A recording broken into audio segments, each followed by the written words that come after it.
Rise and shine. It's your daily dose of business tech inspiration with me, Charly Leetham. Episode number 336 today as we continue our relentless march towards Christmas. I love this time of year, as I have said a number of times, so just going to keep mentioning it. Anyway, 336 today. How to protect your business from phishing scams.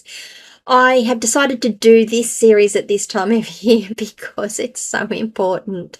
And at this time of year, it's these types of scams that really start to ramp up. Now, they're around all the time, but it's this time of year that we start to see phishing scams really kick up. There'll be a few other things, but phishing is one of the big ones. Now, what is a phishing scam? Well, you ever got an email or a text message that says your bank account is overdrawn, or your bank account has been hacked, please log in and confirm your details, and it's got a link and you click on it and then you know, oh, I've just been hacked.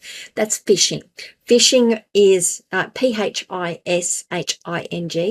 not F-I, but phishing. It is a play on the word phishing, and it's the casting out a line, trying to get information out of you that will allow them to compromise your accounts. Now, they may not get all the information at once. This is the thing that I really want you to remember. They may not get all the information at once, and they may, over time, build up a profile on you and be able to work out some of the information. So we need to be vigilant as humans, as people, particularly as business people. We need to be vigilant about the sorts of requests for information we're getting and how much information we're giving out. Yeah, it makes me sound a little bit paranoid, I know, and it's a real fine line sometimes, actually balancing that paranoia against reality. Like, is this real or am I being paranoid? It's something I ask myself a reasonable amount of times, actually. So you need to understand what a phishing attempt is. You need to be able to recognize it and work out the red flags to look for. So honestly, one of the red flags, sorry, Mozzie bite. One of the red flags that I look for is a request for information, particularly sensitive information, like, oh, your account's been hacked, log in here and confirm your username and password. So if it's got a link in the email and it's asking me to go and log in somewhere, I tend, or even now, text messages, I tend to be a little more cautious about those. And what I'll do is I'll bring up my banking app, or I will actually manually enter the URL of the organization that I'm looking for and go in to log in that way. If I'm still can't quite get it right and it doesn't feel right to me, I'll ring the organization and say, hey, listen, I've just got this email. Does this sound right to you? The other thing you can do is just ignore it. It might be a bit of a problem, though, if it's a legitimate one from your bank and your bank account ends up getting locked because you didn't follow up on it. I'm going to say most banks are pretty good these days, and they'll ring you if there's a real problem and say, listen, we just need to confirm this. And again, I'll come back to those ones because that's another one. Urgent requests are the other things. If this is urgent, you must do this. What's another phishing one? Oh, another phishing one that I love. It's not quite phishing, but it's a scam and it's close to it, is when you get an instant message and it's, hi, this is your friend. Can you help me out? I'm in Aldi and I've just spent $800 on groceries and I'm stuck. And I'm going to come back to that one because it's really hilarious. If this is out of character, if it's out of character for someone you know, or if it's someone you don't know contacting you via instant messenger, asking you for this information, absolutely do not ever give them anything. Pick up the phone, ring them, contact someone you know who knows them, get them to check it out for you. Make sure you make yourself safe. Now, the reason I mentioned the $800 in Aldi, I got a text message from my mum. And it's a little macabre in that my mum had died 12 months before, and I got this text message and it appeared up on my phone as mum. And and I just really wasn't quite in that right space, so I tapped on, what, mum? What? oh, maybe this is in the back of my mind, it was, well, maybe this was a cached message. Maybe it was on a system somewhere and it's only just come through. So I tapped on it. Oh, hi, it's Mum. I'm in Aldi. I've just spent $800 on groceries and I've left my wallet at home. Can you wire me some money? Well, there's a couple of things around that. One, my mum wouldn't spend $800 worth of groceries in Aldi. And my first thoughts was, oh, scam, good. So I identified it pretty early that that was a scam. And my second thought was, if you've bought $800 worth of groceries, what the hell are you thinking? All right, funny. So that's the funny side of it. But it did come up as Mum. And when I went back and looked at the way the name had actually been written on my phone, in that name field, it was a different character U. It wasn't a Latin alpha numeric character, Latin character. That's what I'm looking for. U. It was Cyrillic or something else, and they really, really, really hard to pick unless you knew what you were looking for. What really tipped me off was the $800 from Aldi. But there's a couple of things that I want you to think on there. It's like, it's easy to get caught. Oh, mum's stuck. I want to help her. It was a little, I'm going to say it was a little weird because, yeah, my mum had passed away 12 months before. So I knew that it wasn't likely to be my mum. Well, I knew it wasn't my mum at that point. But it's really easy to get caught. So I want you to just bear those sorts of things in mind. And I like to tell that story because it's to me, it's a bit funny. $800 in Aldi, go and put it back on the shelves. We don't need all that food. Go on, off you go. So the things that you need to train yourself to do, the things that you need to train your employees to do, is to double check the sender details on the email, verify suspicious requests through other communication channels. Definitely don't click on links unless they're absolutely 110% certain they're legitimate links, and don't open attachments. That's the next one that I had to mention in that. The attachments that come through on phishing requests, and I'm seeing a lot of them now. Oh, you've got an overdue bill. Here's your PDF. It's not. In that PDF it's not a PDF. It's a piece of code that looks like a PDF when you look at the name on it, but when you open it, it actually runs a piece of code and it compromises your computer pretty much. So don't open attachments. If you don't know the sender, if you're not sure about the sender sending this sort of information, do not open them. Don't click on links and do not open attachments. Don't respond to someone asking for your personal details unless you are absolutely certain, or your business details or your credit card number, unless you're absolutely certain that that person is legitimate. Make sure you train your staff. I mentioned in all of that, double checking the sender details. So when you look at an email, it will say, and I'm getting a few through, from Ask Charly Leetham. I'm like, who's sending me email from my company? Because I've got a couple of team members. I thought maybe they're sending it through, and they're sending it through on the team message. I go and have a look. No, it's someone that's just managed, and it's really easy to do. You can put your own name into any email that you want. You can change that name on any email pretty much. What you can't change is the sender address, or you can't easily change the sender address. And when I look at the sender address, it's some really weird out there sender address. Oh, that's just a scam. I'll just put that into the spam box.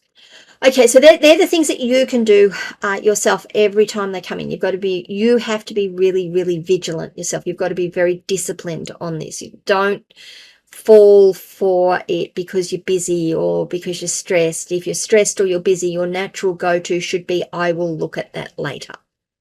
I'm putting this aside. I will look at that later. Make that your default setting. Don't make it your last setting. There's some technology things you can do to prevent phishing. And this is probably where you're going to need some assistance from your tech person, from someone. That's making sure that you've got your email authentication set up correctly. I know that there's been a lot of things going through lately that people haven't been able to send mail. It's being rejected, or it's just not getting through. And that's because all of the ISPs, all of the mail providers, implemented another level of email authentication into the system. You need to make sure, I'm going to use some tech terms here. If you don't understand them, that's okay. Your tech person needs to understand them. You need to make sure you have associated with your domain name to be able to send email an SPF record. Yep, like sunscreen protection factor, SPF. It's not, it's sender protection framework, SPF record, a DKIM record, and a DMARC record. And what that does is that, very, very simply, it says that this IP address, this server name is authorized to send email on behalf of this domain name. If it comes from anything else that doesn't have any of those records, or one of those records missing, doesn't have any of the records or one of those records missing, your mail will end up getting spammed or bounced or rejected. And the idea is that it's to stop these phishing attempts. It's to stop people using your domain name to send out illegitimate requests. So make sure your domain name is set up correctly with those records. Make sure you do have spam filtering on your email. If you are with what I call the big three now, Zoho Mail, Microsoft M365 Online, or Google, their spam filtering is second to none. Honestly, it's one of the reasons I ended up moving to the cloud-based providers. So sick and tired of the spam I was getting and couldn't filter out properly. So I went to them. They do all of that. It's well worth the money to me to have them handle my spam for me. But make sure you do have your spam filtering set up. The other part to that, of course, is make sure you check your spam folder every now and again to make sure legitimate messages aren't getting caught. That does happen. And there's a couple of, with your antivirus, make sure your antivirus is set up to scan your email when it comes in as well. Check your email when it comes in. Make sure that the attachments aren't malicious, they don't have viruses or whatnot in it. There's a whole heap of things that your antivirus can do around your email that will make you much, much safer. So leveraging your technology to prevent phishing is an important one. But remember what I said, that phishing is as much about social engineering as it is about the technology. The technology makes it easier, but it's the social engineering, it's the personal factor in it that makes it possible. It requires a human to fall for the trick and give the information out. So just make sure that your staff is well aware of it. Conduct regular training with them. If you get a phishing message in, it's probably a good idea if you do a regular meeting. Say, listen, this is an example of a phishing message. This is what it looks like, just so you know. These are the sorts of things going around. If you've got an intranet, maybe stick them up on intranets every now and again. So here's what we're looking, here's a phishing message we got. A screenshot will work well. Show the bits that they need to be looking for. One of the companies I know actually does a regular test, and the IT guys will, from a fake email address, email someone or a sample of people from within the company and say, oh, hi, it's boss name here. So they'll make it look like it's from him. It'll have a fake address on it, but it'll make it look like it's from him. Hi, it's boss name here. I'm stuck. Could you get me some gift cards, please, and send me the details so that I can get home? It's ridiculous, right? It sounds ridiculous. Why would your boss be ringing you, be mailing you, asking you to send gift cards? That's the first thing to think about, is why are they doing that? They still have a percentage of people fall for that within the company, and the gift cards are gotten sent through. They're sent through to the IT department because that's where they ask them to send them to. They don't realise it goes to a post office box or something.